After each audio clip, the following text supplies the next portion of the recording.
All right, here is the ASRock Z690 Taichi Razer Edition motherboard. I'm in the process of building a Razer desktop with all Razer components, or at least as many as I possibly get, and obviously this is going to be one of the main pieces. So let's take a look at what's inside the box. On that note, this is just going to be an unboxing. I didn't see a lot of videos on this when I was shopping for it, so a motherboard unboxing is not super exciting, but I kind of still wanted to see it. So we're going to take a look at it on the unboxing, and then my main channel 5 after 12, we're going to have a full video on this where I show the install process and then show the software, how it integrates with Razer Synapse and how the ASRock software works as well. But for now, like I said, this will just be an unboxing. All right, one thing. The box does open up like that. You can see it in there. That's pretty neat. I ordered it from Newegg on Amazon. So this is a good time to point out I have never built a desktop before. This tray is all the good stuff, I guess. And then here we have a box full of more stuff. So we have some extra USB ports to put in the case. All right, go on the back of the desktop. Here is, I don't know what that is, maybe a GPU anti-sag bracket. One itty bitty tiny screw, I assume for the M.2. Little itty bitty tiny fan with 10 itty bitty tiny screws. I don't know if you can see that there. Another screw guy. I have no idea what that is. A SATA 3 cable.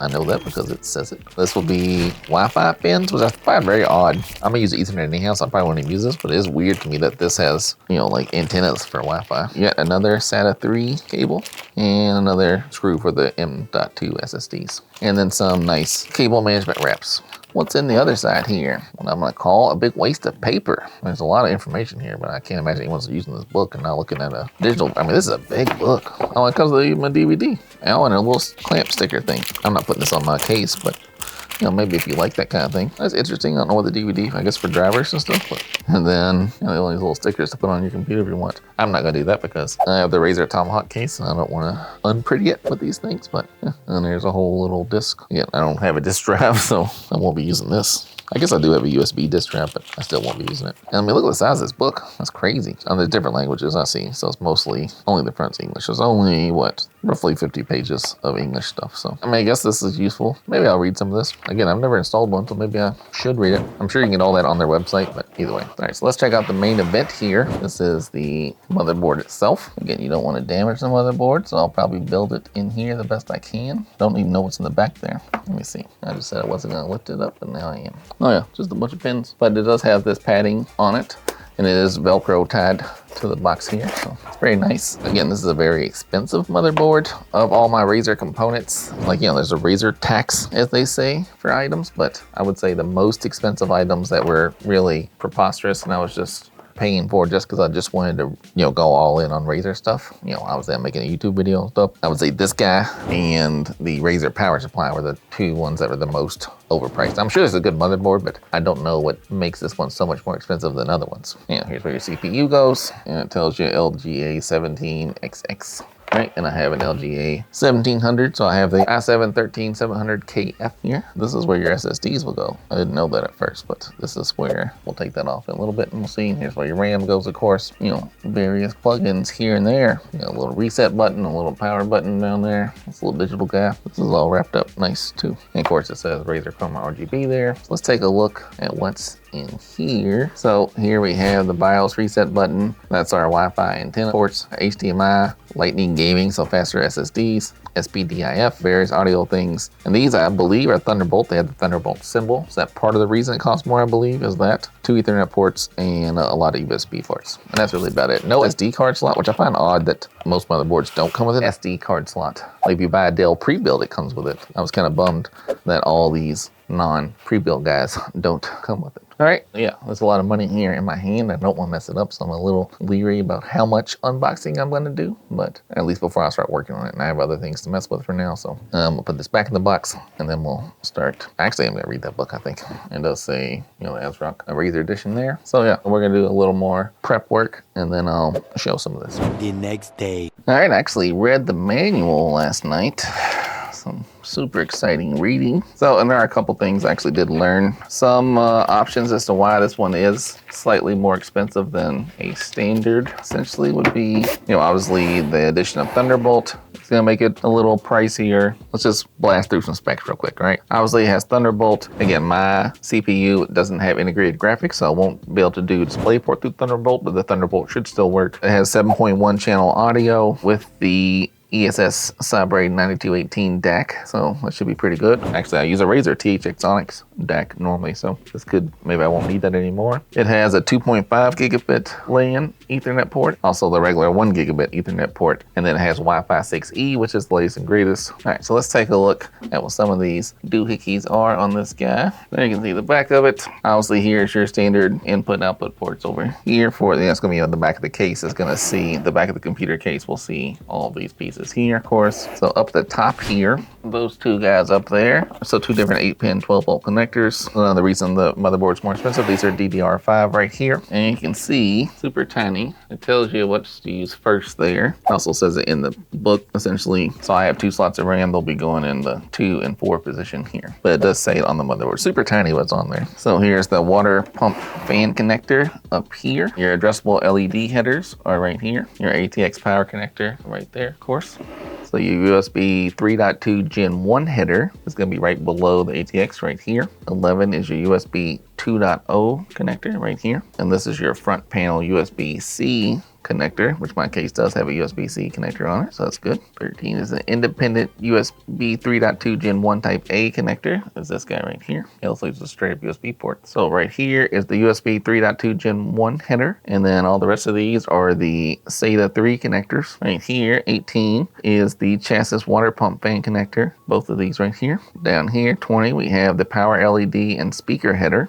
21 is the system right here. It's a system panel header. There's a power button, of course, and then a reset button, and then the little tiny clear CMOS button. And here's your little debug codes, right? Another SATA connector. Right here we have a USB 2.0 header. 27 is a SPI TPM header. I don't know what that is. 28, a water pump fan connector. 29 water pump fan connector. Next to that, we have another addressable LED header. And 31 is a just RGB LED header, so not addressable, maybe, I don't know. 32 is the clear CMOS jumper. And then 33, this guy is the front panel audio header. So this is where the HD audio plug from the, I'm using the Razer Tomahawk case, will plug into. There's another water pump fan connector right here. And 35 is also the CPU fan connector here. And then, so it should be an M.2 port here, and then there should be an M.2 port here and here. So let's take this off and take a look what's under there and what's hiding under those heat sinks, shall we? I'll be using this iFixit kit through this whole build. I've used it plenty of times in other past or other projects, and it's always been pretty great. So also, that's nice. The screws are attached. They're not going to fall out. And there is, a thermal pad here. It's a pretty chunky heatsink as well. So here is the first of 3 M.2 connections. I'll be using the Samsung 990 Pro in mine. So the first one here supports the Type 2280 PCIe Gen 4, and this is a Gen 4. The 2280 is just the different sizes. So you can see it already has the little standoff, so you can mount the guy here. And then that's like a little padding guy there. In the motherboard manual, it doesn't say anything about whether or not you need to remove this little guy or not. Like sometimes in laptops, you gotta tear those out. But it does have, the standoffs here, which is great. So it will fit your drive just fine. You can see this one will essentially clip in here, and then we'll go to this first silver one there. We'll install that shortly. Again, so that's important. Remember that one is a Gen 4. And so the next one should be under here. Take the bottom one off first and see what happens. So yeah, you take the bottom one off to be able to get this one off, or at least move it out of the way, because there is, the LED header there. So if you move this out of the way, you can see this is the second M.2 slot, and here's our Wi-Fi card. The second one also supports a Gen 4, and it supports several different sizes. Again, it has some standoffs already in there as well. So I don't love that design. I mean, you're not gonna mess with this too much after the initial setup, but it seems annoying that you gotta take one off to get the other. I'm gonna screw it back on just so I don't have to keep fiddling with it. So yeah, don't love that design. There's a heatsink under the bottom one. Here is your third M.2 slot. And the third one is only Gen 3. So it seems like if you're gonna make the one harder to get to, the Gen 3 should be the hard to get to one, and the easy to get to should both be Gen 4. So don't love that design. But I do like the nice heavy duty integrated heatsink. This is an interesting point though, right? So I had a 980 Pro with the heatsink attached already that I thought about using when I was pre-planning my build. So I could just leave this off and put that on there, but I didn't want to mess up the aesthetic, and I didn't know if it had any extra heat purposes. But another interesting point, if I was gonna use it for my secondary disk, you can't do it or else you'd lose this guy. I mean, you can tear off that pre-attached heatsink on the 980 Pro, but obviously that's not ideal. But yeah, just interesting. But again, so you have your M.2 here. This is your PCIe 1, PCIe 2, and PCIe 4 and PCIe 3 right here. And of course your CMOS battery and your various little places to plug things in. And then your actual mounting brackets for the guy here. All right, so further from reading the manual, as one's supposed to do, I did learn a couple things here. So these extra USB ports, you put them back here in your case. The manual says that you should plug in wireless dongles in here. I don't know why. Still not positive what to do with the graphics card mount and this little fan guy and this little bracket for, I don't know if that's for a different fan or what. The directions are a bit confusing there. So let's peel off this plastic wrap. Not the one in the back just yet, but this top one I will, because I want to see what's in here. So that was snug in there.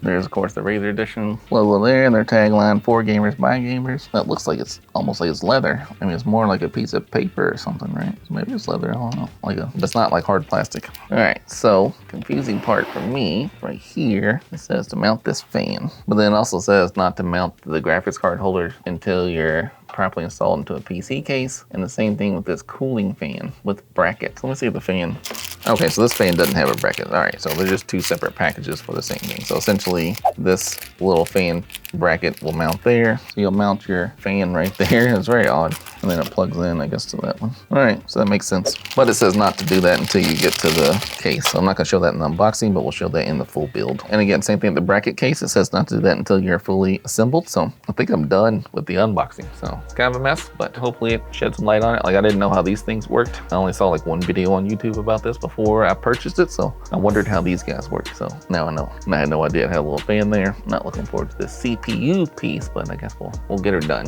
All right, thanks.